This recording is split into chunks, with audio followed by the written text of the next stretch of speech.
Shalom, salam berkat dari kami untuk pendengar sekalian. Saat ini pendengar akan diberkati dengan program Hari Ini Harinya Tuhan bagian yang ke-8. Sebuah program rohani tentang doktrin Alkitab yang menolong kita untuk semakin tertanam dalam kebenaran firman dan bertumbuh dalam kemuliaan. Bersama hambanya, Pendeta Gilbert Lumwendong, STH.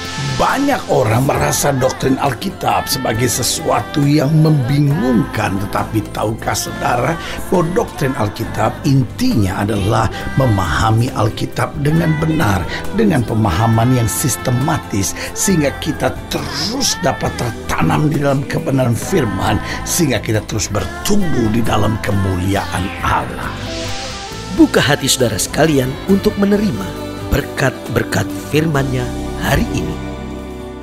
Hidup Kristen adalah kehidupan yang mencukupkan diri dengan apa yang ada. Itu sebabnya Alkitab berkata, janganlah kamu memikirkan lebih tinggi daripada ukuran iman ditetapkan kepadamu. Artinya, jangan jadi Kristen penghayal. Karena jika hidup kita dalam dunia hayal, maka dapat berakibat negatif. Seperti menghalalkan segala cara, mencuri, dan melakukan tindakan-tindakan negatif lainnya. Nah, apa itu sikap mencuri? Nah, ini penting sekali. Ada banyak orang berkata, saya nggak ambil barang siapapun, tetapi ada beberapa sikap yang saya sebut sikap mencuri. Betul, kita nggak ambil barang orang, tetapi kita memiliki sifat mencuri. Yang pertama, tidak memberikan hak seseorang. Contoh, dalam keluarga, suami harus punya waktu buat istri. Istri harus memperhatikan dan memperdulikan suami. Tetapi kalau suami dengan alasan sibuk pekerjaan, istri dengan alasan sibuk berurusan dengan urusan-urusan kewanitaannya, lalu nggak punya waktu untuk memperhatikan suaminya, dan suami nggak punya waktu untuk memperhatikan istri dan keluarganya, istri nggak punya waktu untuk memperhatikan anak-anaknya, maka saudara gue yang kasih dalam Tuhan, saya sebut engkau pencuri. Kenapa? Karena engkau mencuri hak dari anak-anakmu, engkau mencuri hak dari suamimu, engkau mencuri hak dari istrimu, dan engkau tidak bisa diberkati dengan cara seperti itu. Jadi ingat, yang pertama, beberapa sifat mencuri, yaitu tidak memberikan hak seseorang.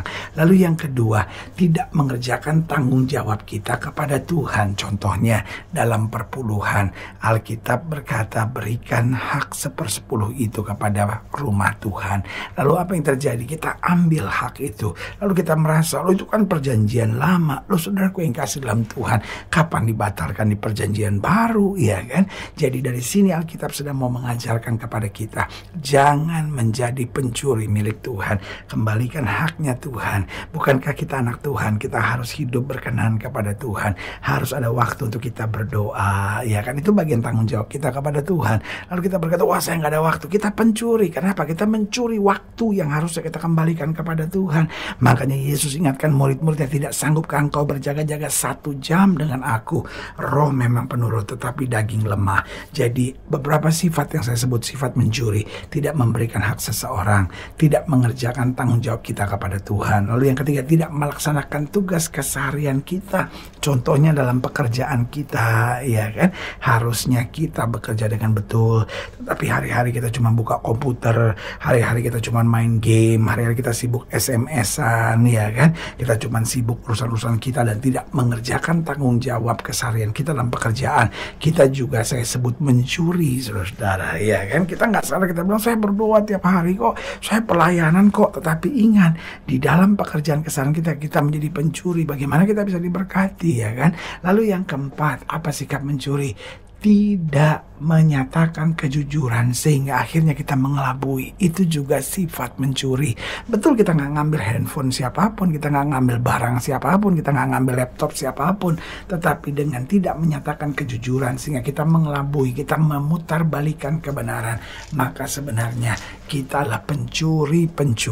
Sementara Alkitab ajarkan kita, mari kita hidup dalam kejujuran, mari kita hidup dalam kesungguhan, mari kita lakukan tanggung jawab kita dengan betul. Maka segala berkat Tuhan yang luar biasa akan diperintahkan turun dalam kehidupan kita. Haleluya. Selamat datang dalam program kita hari ini, Harinya Tuhan, sebuah program rohani yang kembali mengingatkan kepada kita betapa pentingnya kita menjadikan firman Tuhan sebagai dasar keseharian hidup kita. Karena selama kita jadikan firman Tuhan sebagai dasar keseharian hidup kita, kita. Langkah-langkah ke depan kita penuh dengan kepastian, kemenangan, berkat, mujizat, dan perkara-perkara besar. Haleluya. Dan dalam program ini kita sedang membahas tentang tidak mencuri. Karena hidup Kristen bukan hanya tidak mengambil barang orang, tetapi juga tidak memiliki sifat sebagai seorang pencuri. Nah, ini kita mau sama-sama belajar dari Keluaran pasal 22. Keluaran pasal 22 ayat yang pertama. Keluaran 22 ayat yang pertama sampai ayat yang ke-17. Keluaran 22 ayat 1 sampai 17 di bawah judul perikop tentang peraturan tentang jaminan harta sesama manusia. Demikian firman Tuhan. Keluaran 22 ayat 1 sampai 17. Apabila seseorang mencuri seekor lembu atau seekor domba dan membantainya atau menjualnya, maka ia harus membayar gantinya, yakni 5 ekor lembu ganti lembu itu dan 4 ekor domba ganti domba itu. Jika seorang pencuri kedapatan waktu membongkar dan ia dipukul orang sehingga mati, maka si pemukul tidak berhutang darah. Tetapi jika pembunuhan terjadi setelah matahari terbit, maka ia berhutang darah. Pencuri itu harus membayar ganti kerugian sepenuhnya. Jika ia orang yang tak punya, ia harus dijual ganti apa yang dicurinya itu. Jika yang dicurinya itu masih terdapat padanya dalam keadaan hidup, baik lembu, keledai atau domba, maka ia harus membayar ganti kerugian 2 kali lipat. Apabila seorang mengembalakan ternaknya di ladangnya atau di kebun anggurnya dan ternak itu dibiarkannya berjalan lepas sehingga makan habis ladang orang lain, maka ia harus memberikan hasil yang terbaik dari ladangnya sendiri atau hasil yang terbaik dari kebun anggurnya sebagai ganti kerugian. Apabila ada api dinyalakan dan api itu menjilat semak duri, tetapi tumpukan gandum atau gandum yang belum dituai atau seluruh ladang itu ikut juga dimakan api, maka orang yang menyebabkan kebakaran itu harus membayar ganti kerugian sepenuhnya. Apabila seseorang menitipkan kepada temannya uang atau barang dan itu dicuri dari rumah orang itu, maka jika pencuri itu terdapat, ia harus membayar ganti kerugian 2 kali lipat. Jika pencuri itu tidak terdapat, maka tuan rumah harus pergi menghadap Allah untuk bersumpah bahwa ia tidak mengulurkan tangannya mengambil harta kepunyaan temannya. Dalam tiap-tiap perkara pertengkaran harta, baik tentang seekor lembu, tentang seekor keledai, tentang seekor domba, tentang selai pakaian, baik tentang barang apapun yang kehilangan, kalau seorang mengatakan inilah kepunyaanku, maka perkara kedua orang itu harus dibawa ke hadapan Allah. Siapa yang dipersalahkan oleh Allah haruslah membayar kepada temannya ganti kerugian 2 kali lipat.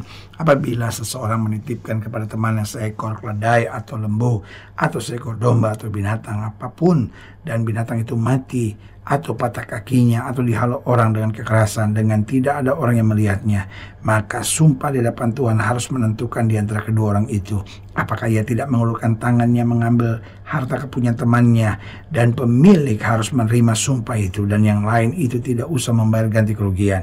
Tapi jika binatang itu benar-benar dicuri orang daripadanya, maka ia harus membayar ganti kerugian kepada pemilik. Jika binatang itu benar-benar diterkam oleh binatang buas, maka ia harus membawanya sebagai bukti. Tidak usah ia membayar ganti binatang yang diterkam itu. Apabila seseorang meminjam seekor binatang dari temannya dan binatang itu patah kakinya atau mati atau pemiliknya tidak ada di situ, maka ia harus membayar ganti kerugian sepenuhnya. Tapi jika pemiliknya ada di situ, maka tidak usahlah ia membayar ganti kerugian. Jika binatang itu disewa, maka kerugian itu telah termasuk dalam sewa. Apabila seorang membujuk seorang anak perawan yang belum bertunangan dan tidur dengan dia, maka haruslah ia mengambilnya menjadi istrinya dengan membayar mas kawin. Jika ayah perempuan itu sungguh-sungguh menolak memberikannya kepadanya, maka ia harus juga membayar perak itu sepenuhnya sebanyak mas kawin anak perawan. Nah, saudaraku yang kasih dalam Tuhan, lihat aturan-aturan Alkitab di sini mengajar untuk seorang hidup dalam kebenaran, belajar bersyukur dengan apa yang ada, tidak mencuri, bahkan kalaupun susah, miskin, gak punya apa-apa, tetap tidak boleh mencuri. Karena Alkitab berkata kalau dia kedapatan mencuri tetap harus membayar ganti rugi 2 kali lipat. Kenapa? Ini mengajar kepada kita Allah tidak pernah tolerir sifat mencuri dengan alasan apapun. Jadi hidup Kristen adalah hidup yang bebas dari segala pencurian.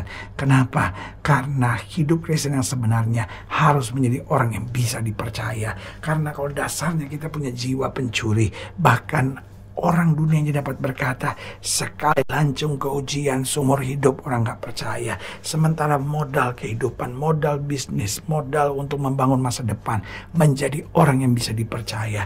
Sebagai hamba Allah, saya mau ingatkan untuk setiap pendengar sekalian, mari engkau menjadi orang-orang yang bisa dipercaya. Walaupun orang tidak lihat, walaupun orang tidak sadar, walaupun orang tidak ngerti, tetapi tetap jadi orang yang bisa dipercaya. Karena orang-orang yang bisa dipercaya akan memiliki hari depan yang penuh harapan. harapan. Anak-anak muda belajar jadi orang yang bisa dipercaya.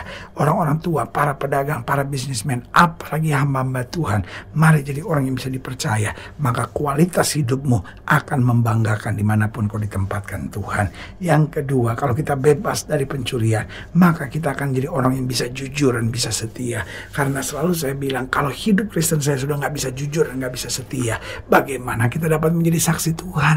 Karena itu mari kita jadi orang-orang yang bebas dari pencurian, bisa dipercaya, bisa jujur, bisa setia.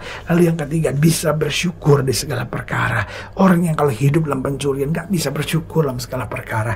Hidupnya cuma bersungut-sungut untuk segala sesuatunya. Kenapa? Karena dia gak pernah bisa puas, gak pernah bisa mengimani bahwa apa saja yang Tuhan kerjakan itu baik bagi dia.